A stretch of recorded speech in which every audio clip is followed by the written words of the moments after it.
Hello and welcome to Michael's Minty Music for today. Today we're reviewing Pink Floyd's 1969 soundtrack album, More. It goes with the film released also in 1969 of the same name. It's alright, but because it's a soundtrack, it's got a bunch of instrumental tracks on it, which really kind of makes it not really as good as some of their other albums in general. But that's to be expected since it's a soundtrack. This is a track listing, and the instrumentals are noted here. About half of the album is instrumentals. I believe there's 13 tracks, and six of them are instrumentals. And these are the tracks I added to my playlist. Only three, but that's almost half of all the non-instrumental tracks. Seven non-instrumental tracks.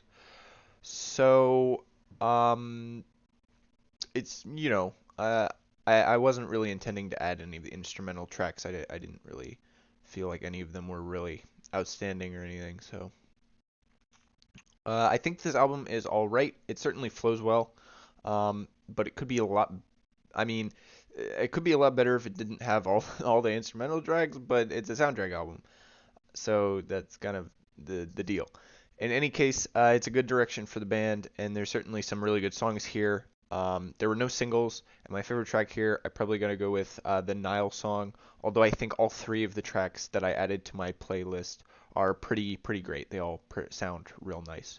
Definitely, I would say some of their best songs on here so far that I've heard.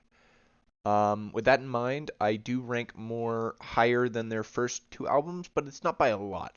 I think this album could be put under their both their previous albums, but I think the good songs on More are better than the good songs on Piper and Saucerful.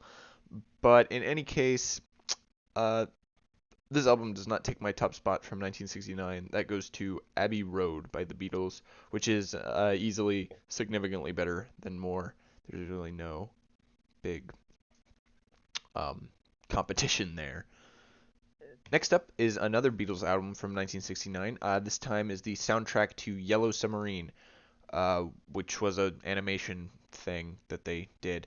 And the album is actually pretty good. It's got some good Beatles songs on it that are like only on that album. So it's actually pretty good, despite the back half just being instrumentals. It's kind of similar to More.